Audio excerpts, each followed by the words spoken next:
Hello, and welcome back to the first in the third series of the Ricky Gervais Show, with me, Ricky Gervais, Stephen Merchant. Hello there. And the fool, the round-headed buffoon that is Karl Pilkington. All right. We've been away filming our second series of extras, leaving Karl to his own devices in a sweltering London. We've had a heat wave here in the capital city, haven't we, Karl? It's been alright. It's been up to 100 degrees, record-breaking temperatures. Yeah. What have you been doing, though? Sort of enjoyed it a little bit. Was out and about. Yeah?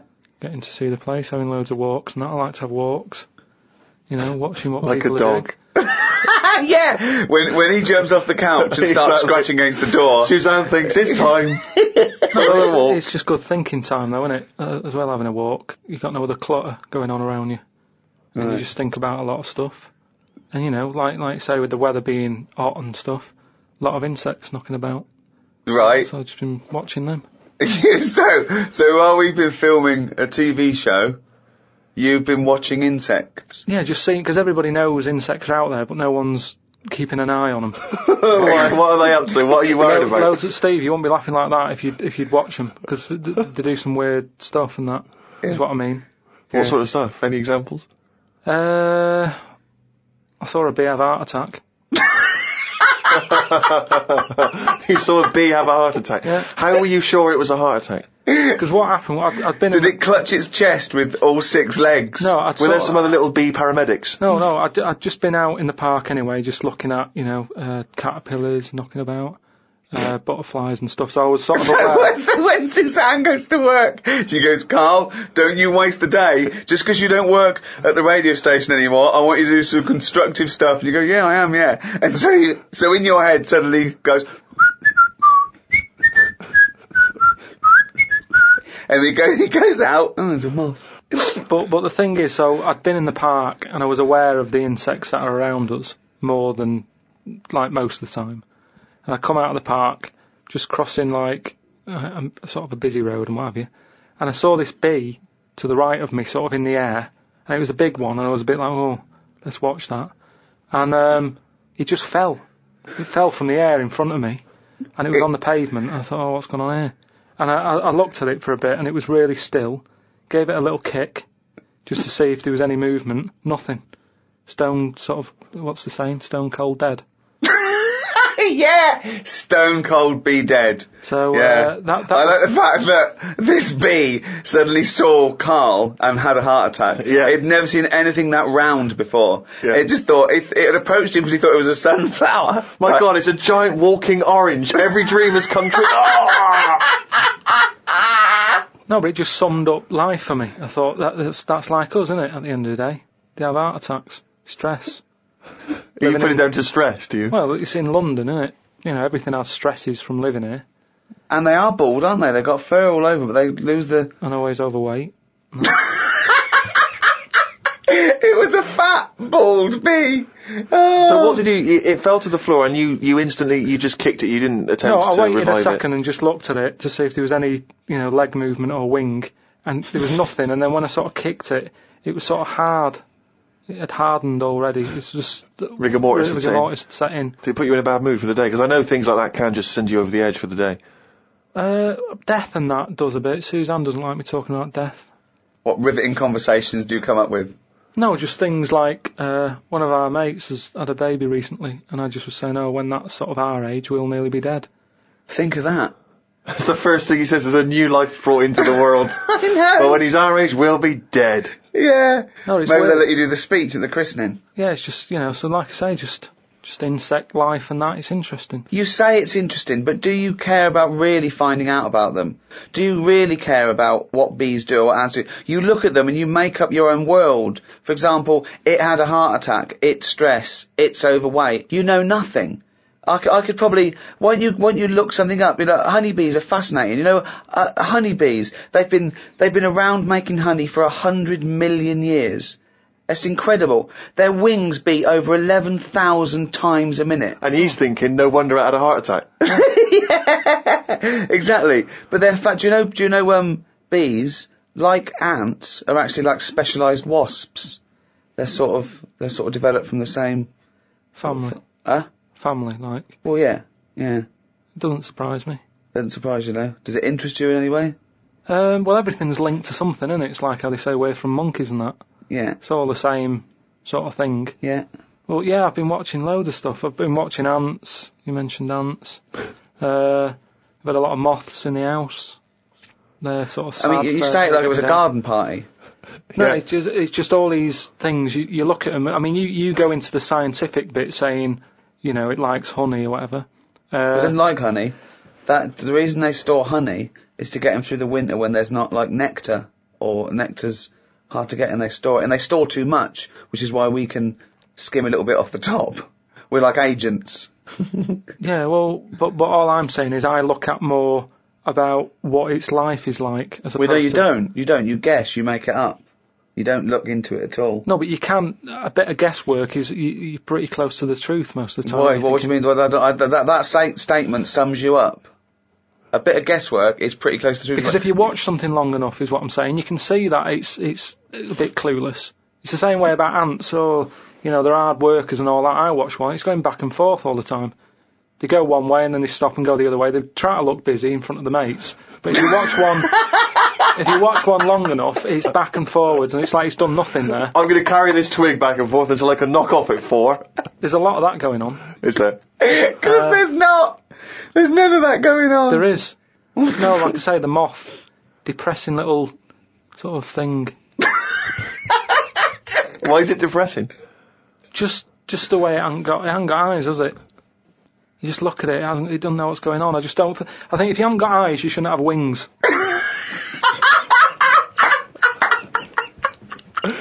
That's a rule. If we could put that into practice, please. That's a great rule. That's a fantastic rule, isn't it? Yeah. If you haven't got eyes, you shouldn't have wings. Certainly true of people thinking of becoming an air pilot.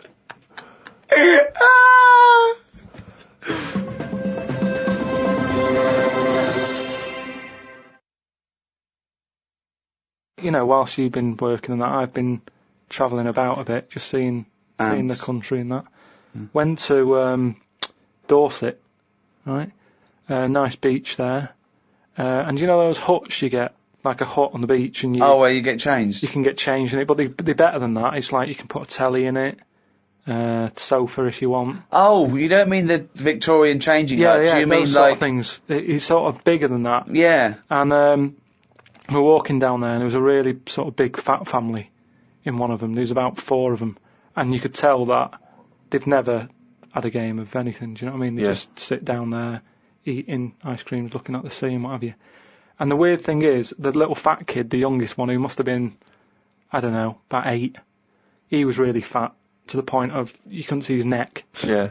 And he sat at the front of his mum and dad and his older sister. He sat there, and he had a frisbee, and I thought, look, they don't want to play with him. I mean, that's an active game to play, isn't it? Yeah. Frisbee. As we got closer, he was just using it to eat Maltesers out of. I just thought, even, again, you know, the one active thing he's got, he's using it to eat out of. Yeah. Extraordinary. And that just sums up what people are like now when it comes to keeping fit and activities. Oh, that's fantastic.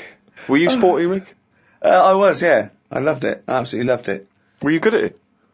I was good at some things. Was never good at rugby. Never good at cricket. Was alright at football.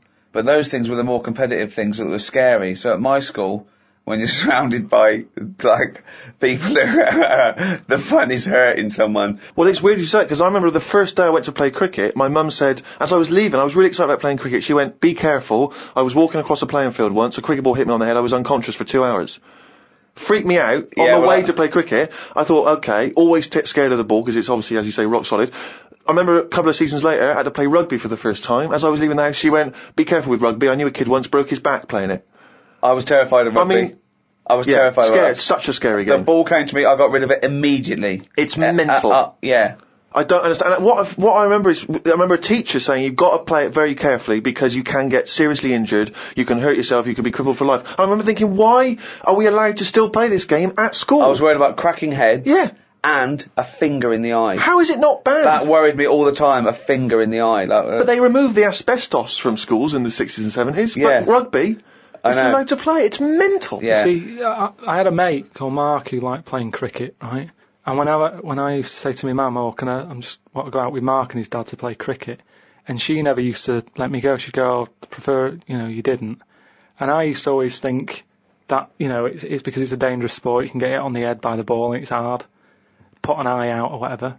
But it was because his dad used to drive us to the place to play cricket, and he had his eyelids were too big, so he used to have to sort of have his head right back. Look, like one of those old-fashioned dolls. Where you can lean about. They clunk back and clunk forward again. And she didn't like me getting in a car with him. Sorry, who is this? Whose eyelids are too big? So, growing up, you had a woman who had her head like a bag of spuds.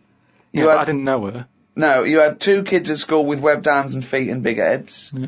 You had a pigeon chest boy. Nowadays, you're walking around with insects and moths like something from James and the Giant Peach. Yeah, and you had a bloke whose eyelids were too big. One thing I've noticed, because I occasionally go to the gym, and those guys who work out constantly to give themselves extraordinary physiques, they're on the trip, they're on the weights, and they're really... I've noticed in the summer particularly, those guys cannot wait to get their shirts off. Yeah. Everywhere you see, they're walking around. If they've got a good torso, they are walking shirts off. Even, I think, if you go to nightclubs, I notice there's always one guy who's thinking, well, I have put so much work into this body, I have got to get my shirt off on the dance floor. A vest, yeah. And it comes straight off. A brand new tattoo. I'm not covering that up. Exactly. I've paid a lot for it. Let's see it. Yeah. But that's what we were saying about bodies. I can't remember why we were talking about it. We've got to a point in science now that you can change your head. Right. No, well, that doesn't make any sense at all. It was a program it was done in the 50s or 60s where they stuck a monkey's brain on a stick and had it wired up and it still worked, right? Right, okay. And that was in like the 60s or right, whatever. okay. Well, so, to say to change your head makes no sense at all. Because if you put a different head on a different body, you're changing the body. Yeah, I know. Well, that's what I'm about to say to you, though. What? That's what I'm saying. That I'd be more confident if I had someone else's body, because if anyone dissed it, I can go, no, it's bad, innit? But it's what not are you mine. talking about? Well, it's like, say... As opposed to someone else's head? Yeah. Well, it wouldn't be me, would it? The head is me. Well, of course it is, that's what I mean. Yeah, so the what do you head's mean? me. You'd be happier having someone else's body? What, than your own? What I mean is, say if you're wandering about, for some reason there's an incident, you have to take your top off and that, and everyone's looking at you, right? And you're a bit sort of, you haven't got the muscles and that, you haven't got the 6-pack. Right. Which isn't that nice anyway. I don't know why that's become a nice thing, really, seeing the insides of you. You might as well... I mean, I know I came up with the see-through skin idea, but it's a bit weird, isn't it? You can see stuff. No, it's the muscle in front of the... No, it's not. Sometimes you can It's see... not the outline of your organs. No, you can't see tubes. You can see tubes and veins and stuff. Well, you can see veins. Yeah, well, I don't want to see that. That's why we've got skin over it. Stop looking at naked men, then. Why No, you but keep- sometimes you can't help it because it's been hot, and like you say, there's people walking about with vests on and that. So anyway, what I'm saying is, say if some incident happened, I'm walking about with my top off. Right. Girls are laughing at me, right? Why? Dunno, they might. Yeah, go on. So they wouldn't look at your body, they'd all look at your head. So what I mean is, Yeah. rewind that, right, and imagine all that happens again, but I've got someone else's body. Right. Whose Right. body? Just some fella who's died, and my body was injured, and they said, we've got a new body in. You can Right. have it. We'll Yeah. stick your head on it. Yes. Yeah. Now, say if... They're laughing at you. they are laughing at the body, they're laughing yeah. at the body, Yeah. but at least I'd be able to sort of go, I know it's a mess, but it's not mine. At least I don't have to claim ownership. So all of this extraordinary technology that can make put one head on another person's body is so you can go, it's not my body. No. But it's not your own. I'm not being funny though. So if you have a body transplant, right, and you're at home, Yeah. naked, you look down, Yeah. lovely penis and a set of testicles, Yeah. right? What do you do with them? What do you mean? What am I doing with them? Well, do you like them? Well, you wouldn't mess about with them as much as if they were your own.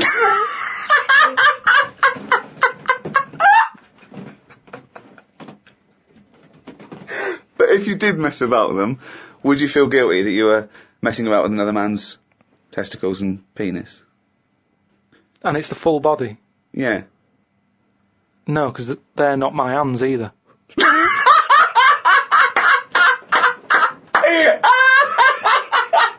You're a genius! You're a fucking genius! So what you're doing is watching someone else wank. Yeah.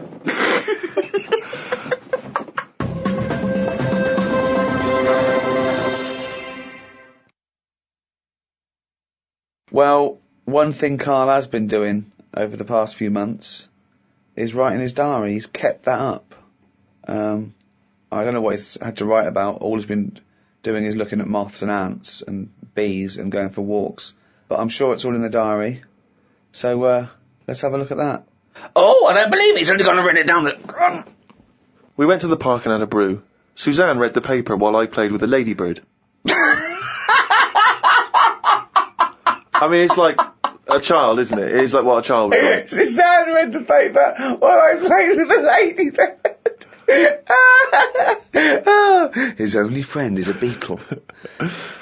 It climbed up my arm.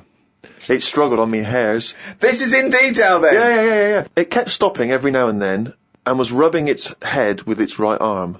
It did it about 4 times and always used its right arm. It rested for about 5 minutes, then flew off.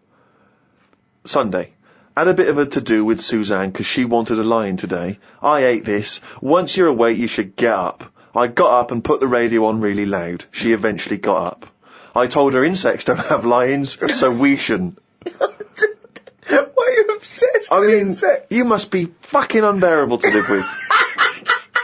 You must be a nightmare. No, I've just started, because I've watched insects a lot, I don't want to keep going on about them because we're a bit insect heavy.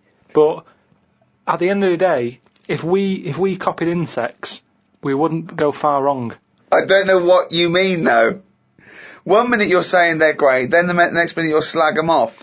Yeah, I'll slag some of them off if I don't know what they're doing, but because I've studied them a bit longer, I just think they do it right. You haven't studied them, though. He thinks he's like Darwin. But you just slagged them off again. Don't you think that insects are doing stuff? They're not. It goes there, then it goes back again. The ant was messing about, but only that one. The others were carrying stuff. That's what I'm saying. There's snidey ones in everything. In everything in the world, you get a hierarchy. Oh, long words! Ooh. The bookshelf was dusty, so Suzanne asked me to dust it if I get a minute. I ended up looking at every book. Just the spine. Yeah. Just for a few seconds each. Yeah. Didn't open them. I looked in the dictionary to see if the word dictionary would be in the dictionary. I didn't think they would bother with it being on the front page, but it was in the book as well. It's a good point, though, isn't it? No, it's not a good point, because you didn't tell us anything. Dictionary is in the dictionary. Well, of course it is. Well, why? If you go, how do you spell dictionary, you look at the spine and you go, oh, there it is, D-I-C-C, and all that. So what does dictionary mean? It's a book full of words, isn't it? That's what it means. All books are full of words, you idiot. How to spell them. And if you don't know No, what it's it not is... how to spell them. Alright then, well... I'll just look up something. No. It's not a book full of words to tell us. No. It's the meaning. Give us the definition of dictionary. Meaning. It's a book full of words if you want to know what the meanings are. But if you didn't know Well, sorry, what was that sentence? Yeah, but what I'm saying is, if you didn't know that, then you wouldn't be looking in it, because you wouldn't know the book is about that. So, if you don't know the word dictionary and what it means, you wouldn't be looking at the dictionary, you'd be looking at an A to Z. Because you Why leave it out, though? Just because there's so many words in the world, I would have thought they wanted to cram as much as they can on a page, and if dictionary is already on the front... Is that why you suddenly used the word hierarchy for the first time ever? Did you find that in there? Did you see hierarchy in the dictionary? I feel that big word has pushed out about 26 other more useful ones. Yeah, well, Suzanne's been going on about me learning another language. But I sort of think your brain has only got so much room on it. And the rest of it's filled with lard. So, if I've got to learn everything I know, again, but in a different language, it's taking up space, isn't it? You don't learn everything. Oh, God. It's all storage, isn't it? But you don't have to learn it again. You don't have to learn the concepts again. You're merely learning vocabulary. Do you know how many moves there are in the human brain? You don't worry, you won't use them all up. I feel that he has reached his capacity, though. Yeah. Well, you need another sort of... You need an update. You need some more memory. Woke up to some interesting news. It's good when this happens because it sets me up for the day ahead. If it's miserable news, it affects my day. It said on the news that they have found 2 new flies. Fucking hell, more insects! What have you done? Is that all you've done this summer? Bong. Trouble in the Middle East. Bong. 2 new flies found. Ladybird climbs up arm. They were found in the UK and they were found close to each other. Maybe this happened because they were different than the other flies and weren't expected to hang about together, so that's why they knocked about with each other. That would happen, wouldn't it? What do you mean? There's 2 new flies. What do you mean? Does it mean there are 2 new flies that are a different species? Yeah, 2 new species, and they found them close to each other, right? Yeah, and but they didn't mean there was one of each. No. Yeah, they did. They found 2 different ones. No, they have. Seriously, I know that. That's right. That's a fact. So you've got, like, I don't know the names of them. They give them odd names, don't they? Well, say call it A and fly B, right? Yeah. Fly A, I don't know.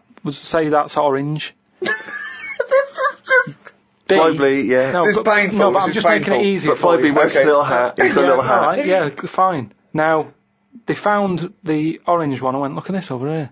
This is a bit weird. And they've gone, oh, that's a new species. Log it, whatever. And then the other one went, whoa, keep your pen handy. Look at this one, it's got a hat on. So then they found them both within the same distance. I don't know what that sentence means. Keep going. They found them both within the same distance. But without interrupting him, let him finish this point. Let me just make one thing clear. Karl Pilkington just said they found them both within the same distance. Think of that! Don't know what it means, but go on, let him finish this point. So what I mean is, they weren't knocking about with other normal houseflies, because they were probably sort of going, oh, he's a bit weird. Leave it. Yet, because the other one was also odd, they're hanging about with each other. Don't you understand that? Why is that such an odd concept? Because you think of it as like 2 little new kids in school. Yeah. They find out they're both new and they've got something in common. They're both goths, so they start hanging out together. Yeah. And this was on the news, was it? Yeah, just on the radio, yeah. I know if I looked into that story, it would be 90% wrong. Bit tired today, because didn't get to sleep as early as I'd wanted due to a moth getting in the bedroom. Fuck me! I got it in a glass and looked at it for a bit and then let it go because Suzanne wanted to go to sleep. Looked up some interesting news. Some people dug up an old body in Ireland. Turns out it's well old and was here when dinosaurs were here. The really weird bit is it had hair gel in its hair. Right, what is it? A fella. Well, no, it wasn't around when dinosaurs were here then. Just a bit after. Right, fine. A lot after, yeah, go on. I think any hominid, anything that could even be linked to anything that may become man, is only about 1 million years old, and I think Homo sapien is probably only about 150,000 years old. Dinosaurs are about 150 million to 250 million. Yeah, no, it's not the age bit, that's amazing. It's the fact of, there's a fella, won't have even had shoes on his feet. Right. And yet he was worried about his hairstyle. Right, well that's definitely not true either. This is unbelievable. Well, there was a man on the radio doing poetry, says Karl in his diary. I thought I'd have a go at doing a poem about today. Not really. Steve, I'm a little bit queasy. He hasn't really written a poem. He's written a small poem. No, he hasn't really. Yes. If moths had eyes... Fuck me! Let me read the poem, okay? Oh, fuck. You wouldn't interrupt T.S. Eliot. Okay. Oh, okay. If moths had eyes, would they be happier? How do they know they're not dead? Cavemen hunting for food, but not before they style the hair on their head. What would last longer in dinosaur times? A blind man didn't stand a chance. Not with all them rocks about. I'd rather be a blind moth. Right, it may be the greatest poem Now, ever written. just dissecting it briefly, you attempt to rhyme in the first 4 lines, but abandon the rhyming system in the last 3. Is there a creative decision for that? Can we have Karl read that? By all Sorry, means, yeah. just you read it as you would like to. So this is, imagine this, right? Okay, this is going out all over the world. This podcast. And now, Karl Pilkington, a new poet from Manchester, now living in London, England, would like to read a poem If moths had eyes, would they be happier? How do they know they're not dead? Cavemen hunting for food, but not before they style the hair on their head. What would last longer in dinosaur times? A blind man didn't stand a chance. Not with all them rocks about. I'd rather be a blind moth. He said it as though the last bit was going to rhyme. He said it like it was going to rhyme. Oh, God. No, it's amazing. I think he feels as though the final line, I'd rather be a blind moth, is going to be one of those great, a summation that somehow the moth is a metaphor, the caveman. No, but there's no metaphor in that. He really does mean he'd rather be a blind moth. Yeah, well, I'm just because I've looked at the day's news. Can we always do that, Karl? Can we always find a day, right, and always sum it up in your thoughts, a poem? Just like that. I love that structure. I love that structure. If there's any English students or professors or novelists or poets listening, please email us what they thought of that poem, why it's good, why it's bad. So, give us your thoughts on that. I mean, we would love expert opinion, poets, English professors. Just email us at podcast@rickygervais.com. Now, Karl, apart from being a poet, you are an author now. You've written a book. Which surprised me and Steve, because as Steve said, we thought you'd read a book before you actually wrote one, but you've proved us wrong, and all your teachers wrong, and everyone in the world who thinks you're an idiot. It is actually a very good book. I mean, a lot of it is transcripts from, the podcasts, but you've answered some of your critics, haven't you? And you've tried to prove some of your theories. It's everything about Karl. It is like all the drawings. All the drawings. There's new stories, isn't there?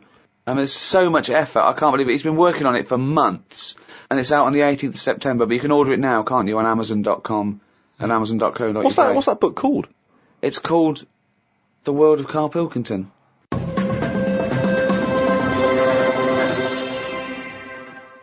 Well, thanks very much. Goodbye from me, Ricky Gervais. Goodbye from Stephen Merchant. Goodbye. And goodbye from the little hollow, egg-headed moron that is Karl Pilkington. Right. Well, episode 2 of season 3 of the Ricky Gervais Show, with me, Ricky Gervais, Stephen Merchant. Hello there. And Karl Pilkington. Right. What's been going on? I've been to hospital. I was rushed to hospital, emergency and that. Had a tube put on my knob. You had a tube put up your knob? Yeah. What's the story? Kidney stones. Oof. So, shouldn't really be here, to be honest, doing this. He said rest and that. Climbing them stairs on the way in. To be quite honest, it doesn't look like you're expending a lot of energy at the moment. It's like at Zookeeper going, oh, that sloth move today. Calm down. Yeah, but I had to get here. It's been raining. Yeah. I had to come up the stairs. I had to carry the computer. Yeah. Well, that's not entirely true, because your girlfriend was carrying it. I saw her outside. Yeah, but I'm just saying. And then you handed it to me and said, Steve, carry this. Almighty. Yeah, I know. That's already a lie. Christ almighty. Whinging. Not whinging. I'm in show business. I know loads of people that wake up every day with a sore knob, feeling like they've had their kidneys probed, and they will say they're unconscious. So they don't whinge about it. They get straight back onto it. They, a lot of them are on TV now. Yeah, straight back to hosting game shows.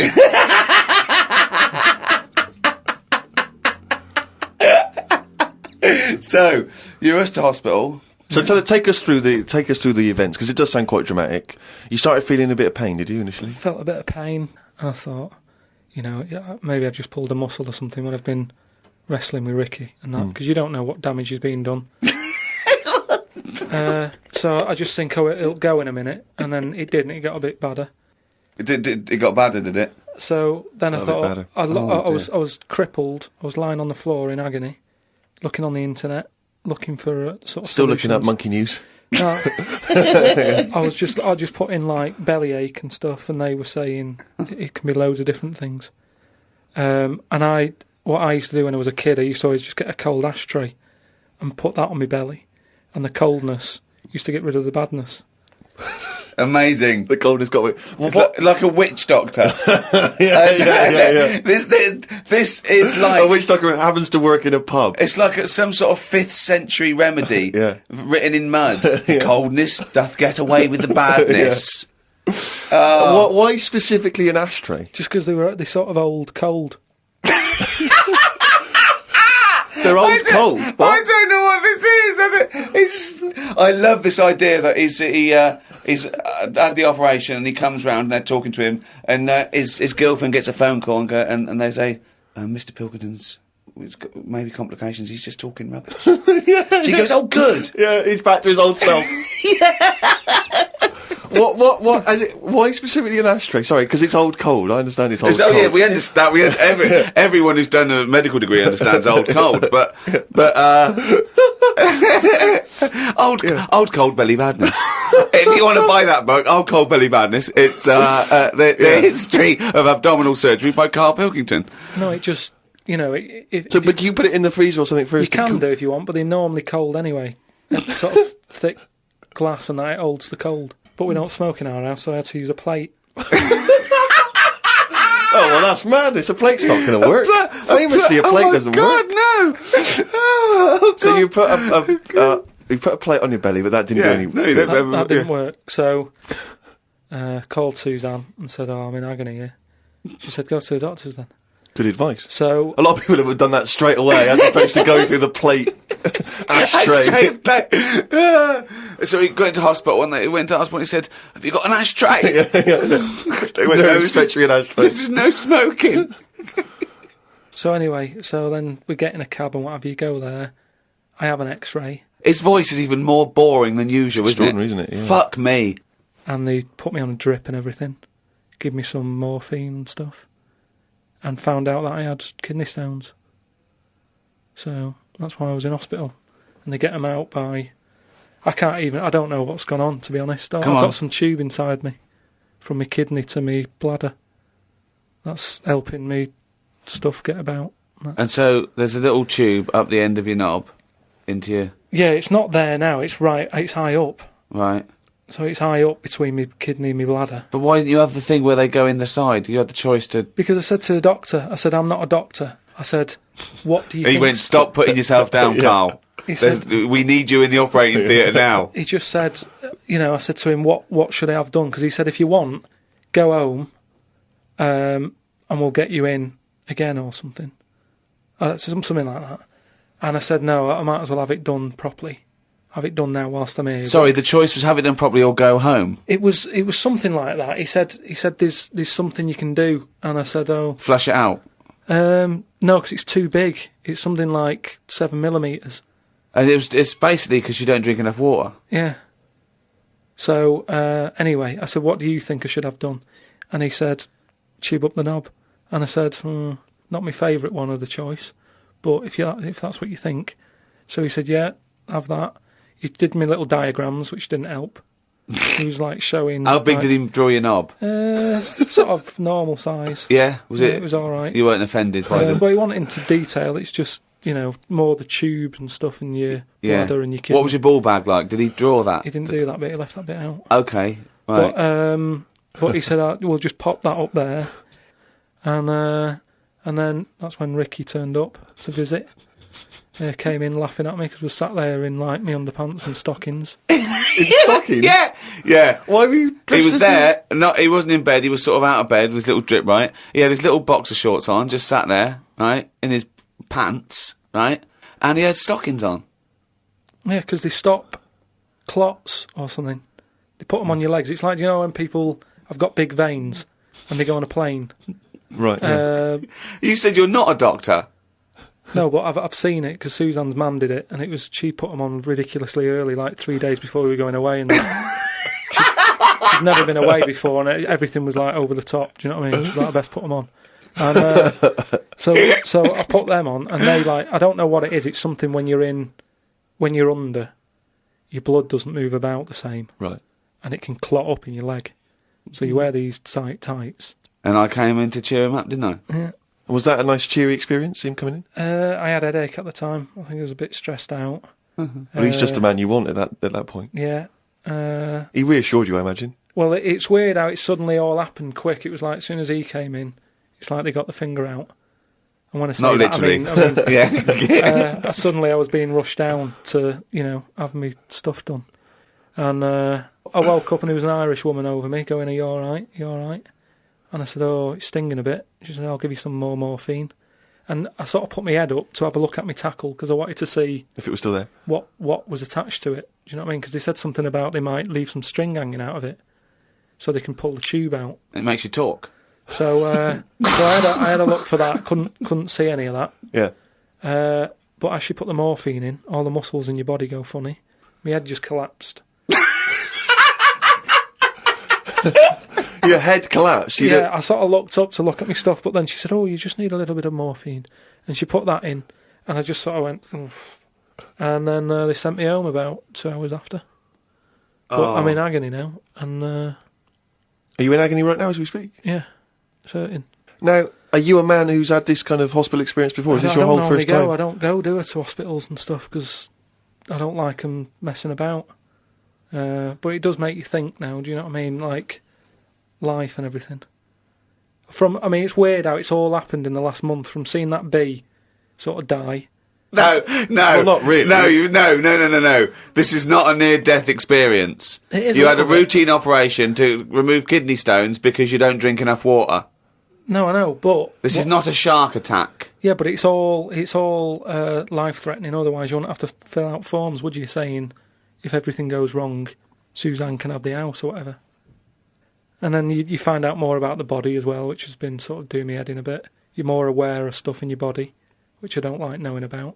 Yeah. They keep checking your heartbeats and stuff, and your blood pressure. I don't like knowing about that. I just leave it. It's happening. Don't be messing with it. Stop measuring it.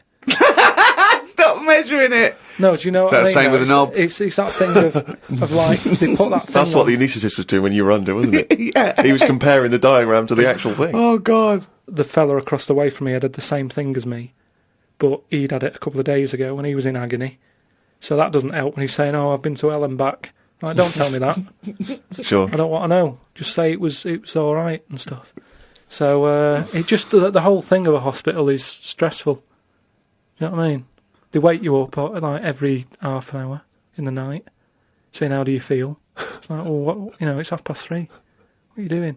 I've got to have it done again in a couple of weeks because what they've done now, they've popped that straw up, but the stone's still in there because they didn't have the laser team in with them.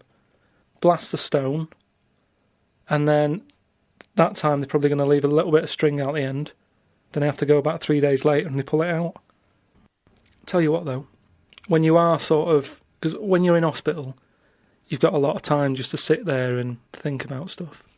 And what I was thinking about is, what is the closest thing to sort of living that's nothing? I don't know what you mean. What?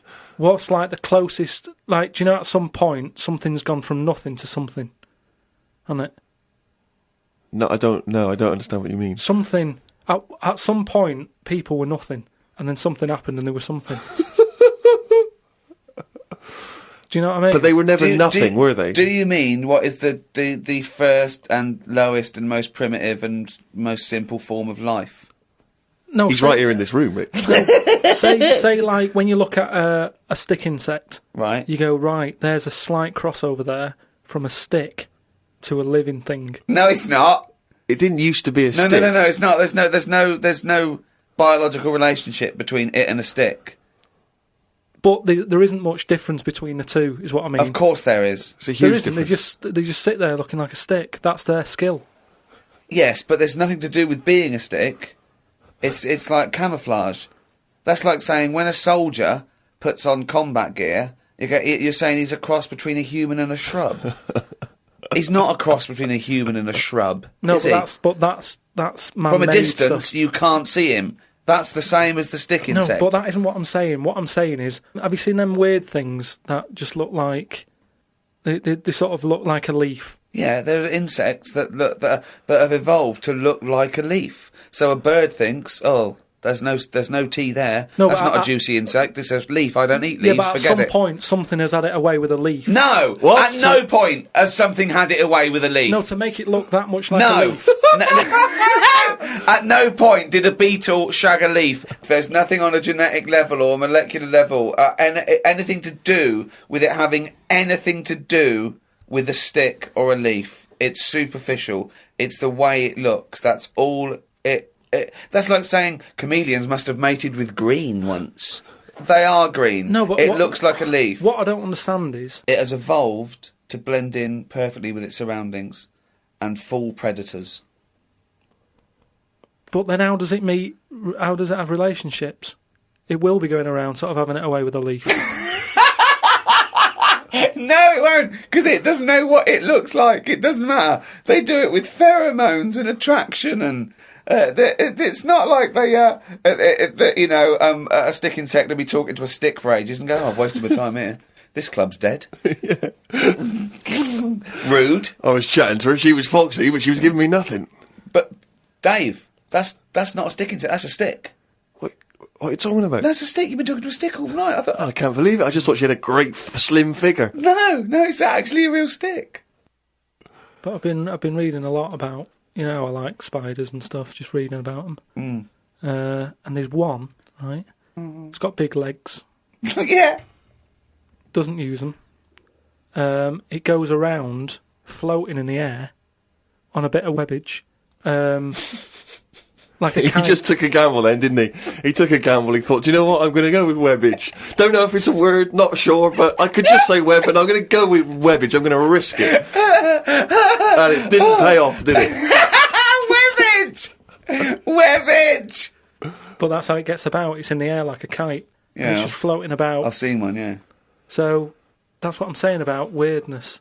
The way all that goes on, and this is what I can't get my head round. You have got your head round. But do they get ill then? He's just, for those listening at home, he has just bumped his head against the microphone. Trying to mate with it because it's perfectly round, this microphone. No, but when I was, like, this is what I'm saying, when I was in hospital and stuff, you do think about how others live, because insects don't have operations. Are they built better than us to survive in this world? The trap you seem to fall into again and again and again is you cannot conceive of the fact that insects and animals do not have consciousness and personality and communication.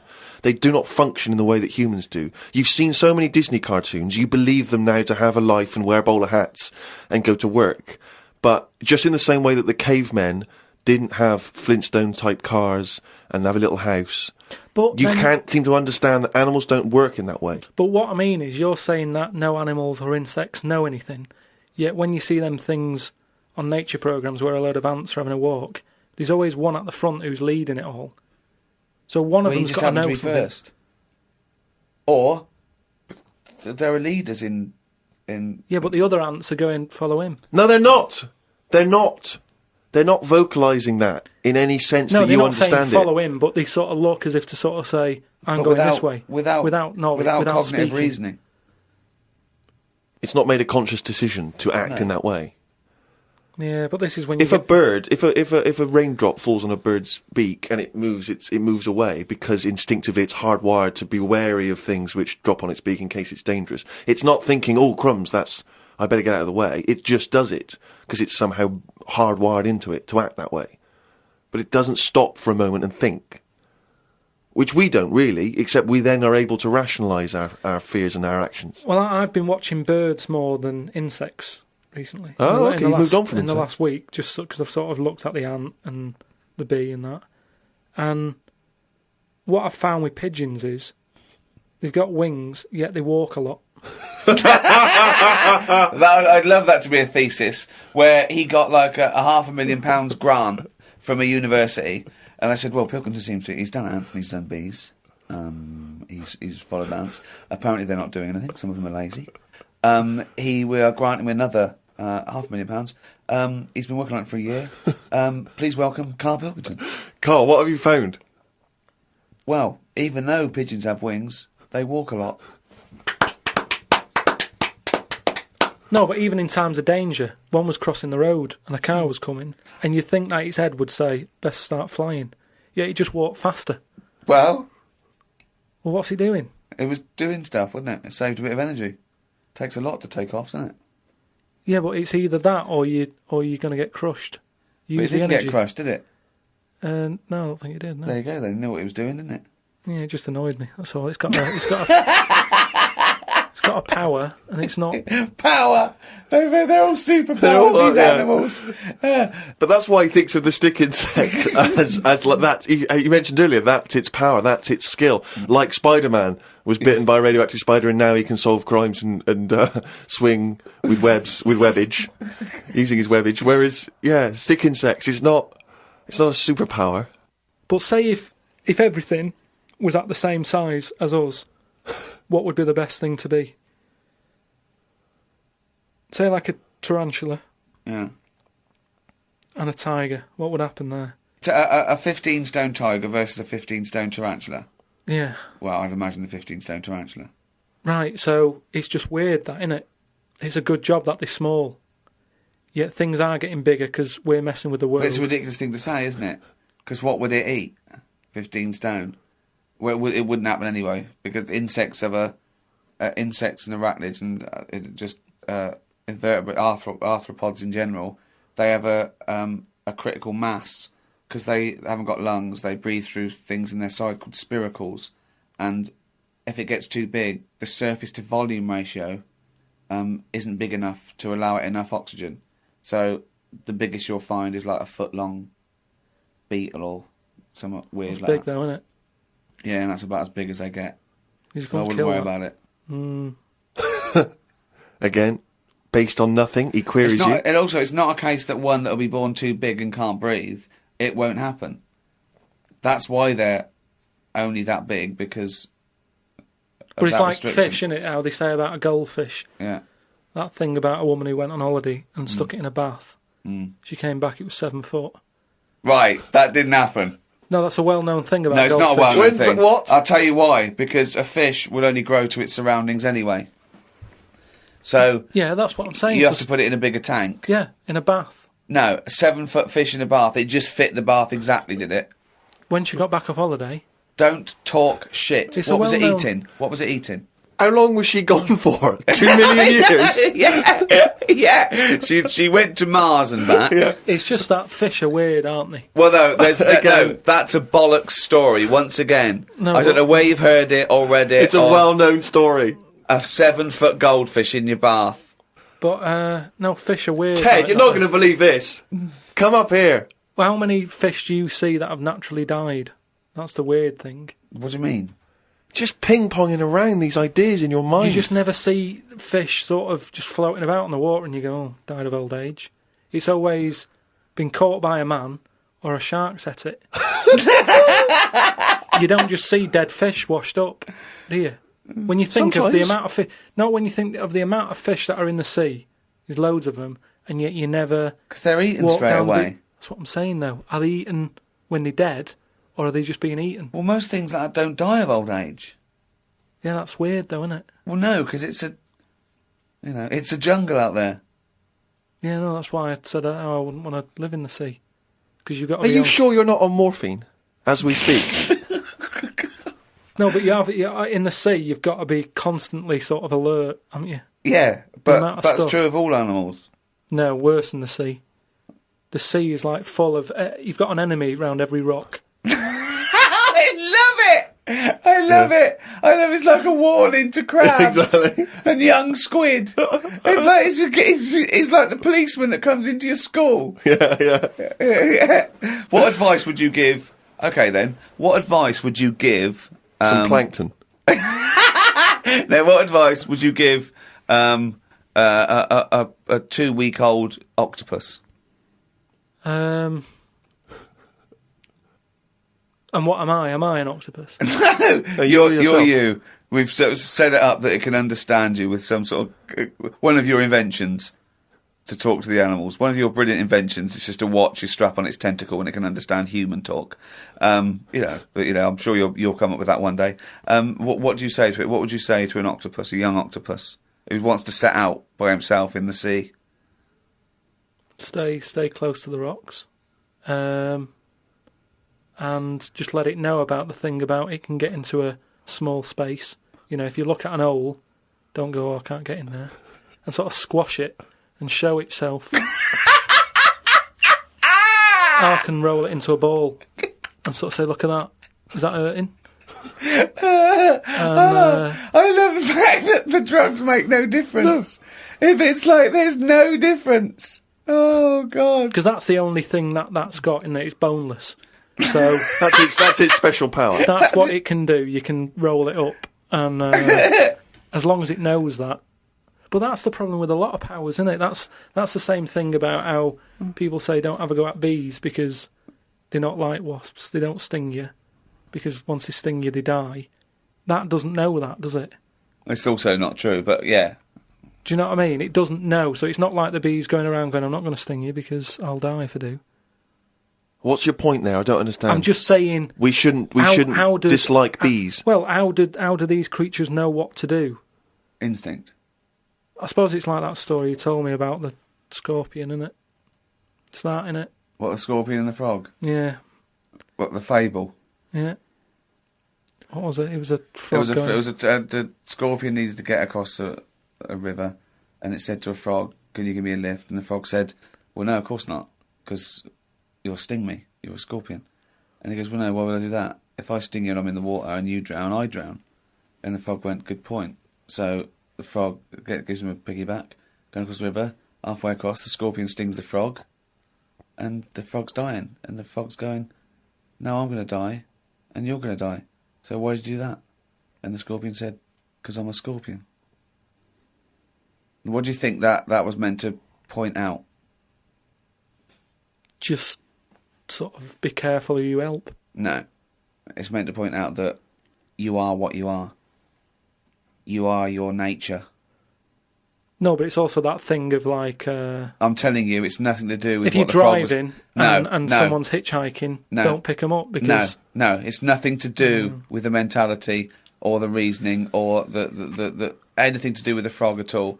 The point of it. Well, I don't know. I think Aesop was thinking a lot about the hitchhiking problem. It wouldn't happen. That's the problem with a lot of them fables. They're putting animals together that wouldn't meet. Oh, whereas insects go around shagging leaves. Well, insects are with the leaves, whereas I don't know where a scorpion is knocking around with a frog. I mean, there's that weird one I remember He's watching. Annoyed.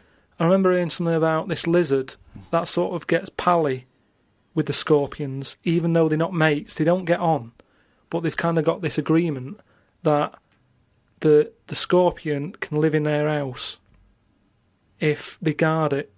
And there's the local people used to stick their hands down these holes and get the lizards to make slippers out of them. And the lizards were getting sick of this. And I think somehow something happened where the lizards thought, look, enough's enough. We'll let you sleep in our den if you stand by the door. So the scorpion used to stand by the door and stay awake at night whilst the lizard's having a kip. Fella comes along wanting to make some new slippers, puts his hand down the hole, scorpion gets him. Now that's what's weird with that two enemies have worked together. It's called a symbiotic relationship. But at no point did they sit down and go, right, what we're going to do? I'll tell you what, I'll give you shelter. You give me that sting in case there's a fella who wants to make slippers. Because all this happened way before people were making slippers. But isn't it weird, though? Because people, there's nothing that happens like that in people, is there? Of course there is. What, like that, where you don't get on but you work with them? Of course there is. What? Loads of business relationships. What do you mean? No, but normally you stay... What I mean is you stay away. If someone's being a bit weird... Well, there are loads of examples where you might go, well, I hate to do it, but my only option is to go with X, Y and Z. But what I'm saying is, though, let me just finish. Go on. I live in an area where, I sort of know a lot of the locals, and there's a local woman who's a bit mad. Now, I know her, but I choose to sort of stay away because it scares you a bit, doesn't it, when something's like that and it's unpredictable. So, when I was in the little corner shop, she came in, right, She screams a lot, just screams for the sake of it, and you don't know if she's upset or if she's just doing it for attention. Then the scream will go from screaming to laughing. So you're like, oh, what's going on? And it was like rush hour. It was like rush hour time in this shop, and she chose to go in then, and she doesn't work, so it was like, why is she coming in now? She's had all day to go in. Just picked the busy time. And she was like about 3 places in front of me, and she was only buying a Yorkie and some earbuds. Right? And I thought, a Yorkie and some earbuds? Yeah, and I thought, what's the rush? You've come at the wrong time, and you bought stuff that could have waited. You should never have to rush out for a Yorkie or an earbud, is what I'm saying. Right? And I ended up sort of going, oh, I can't stand this, and I left. Now, that was me being like I would expect the scorpion to be, or the lizard. I don't know what you're talking about now. I have I don't no know where idea. Okay, what do you mean? No, I'm just saying how, like, I chose that woman could be dangerous, so I'll leave her to it. And that's where nature kicks in. And you go, I don't want to be here. I don't know what she's going to do. She's unpredictable. I'll pop back later. And then, I look out, I can see the shop. I saw her go, and she was, like, laughing to herself again and trying to climb up some ladders. And I thought, once she's gone, I'll nip back. I don't know what my point was. I don't know.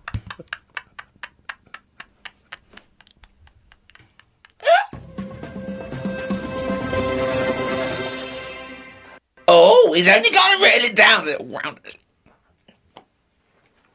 That's the jingle for Karl's diary. We had bacon and egg on toast. I'm eager to get through the brown sauce, as the bottle is too big to go in any cupboard, so it has to be left on the sideboard. So I had about 4 dollops of the stuff. I love that made it into the diary. He's concerned about the fact that brown sauce is too big, so he's rushing through it. I know, but I'm just saying the kitchen isn't that big, and it looks messy when you leave stuff out, doesn't it? And we've got this giant brown sauce bottle, and I don't want to chuck it away because that'd be a waste. So you're having brown sauce and everything, your cornflakes, yeah. in your tea. Yeah.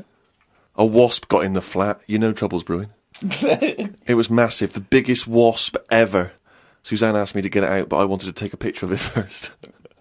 I was getting my phone ready when it flew at me. I reckon the sting on it could have killed a kitten.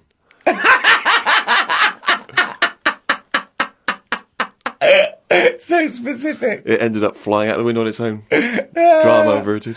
Oh, God.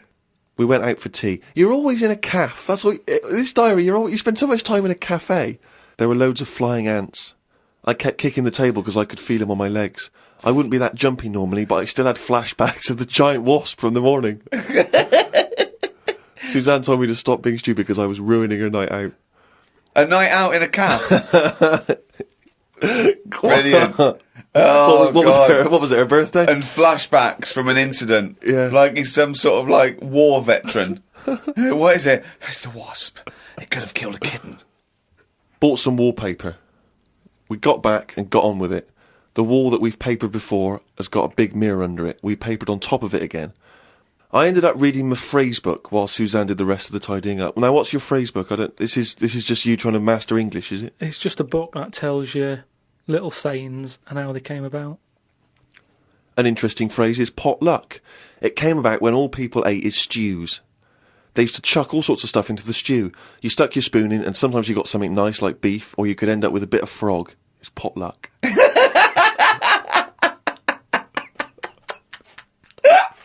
Good, that, isn't it? That's what it said in the book, did it? A bit of frog. Got up and checked the wallpaper out. There are loads of air bumps and it's buckled on the joins. I wish we'd never done it. Suzanne said the washer was broke and it's out of its warranty. She called up the people who made it and they said it will cost £150 to fix. I don't know how they know that when they haven't even seen it. I want to smash it to bits and see what they can do for 150 quid. So much anger. I want to smash it to bits. That'd be great, wouldn't it? 150, you sure? Yeah, Come round. Yeah. And it's just like a cube that's been through one of those car crushers. Yeah. 150 quid, there's 150 quid, fix it.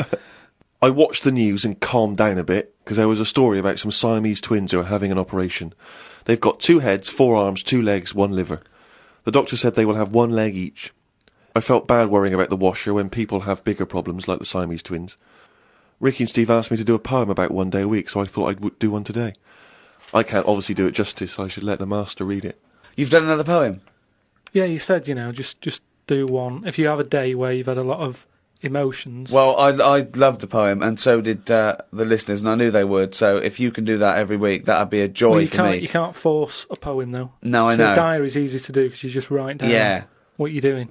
But you've got to have some really meaty subject matter to be able to write a poem, Rick, as you'll discover. I know. Right, so, you've heard what problems I had that day. Go on then. Bubbled wallpaper. What a mess. Washer dry and knackered. What a mess. Siamese twins separated. One leg less.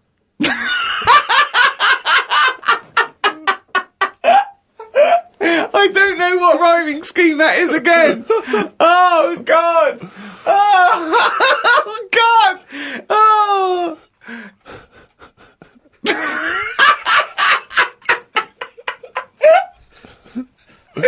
Oh, fuck me.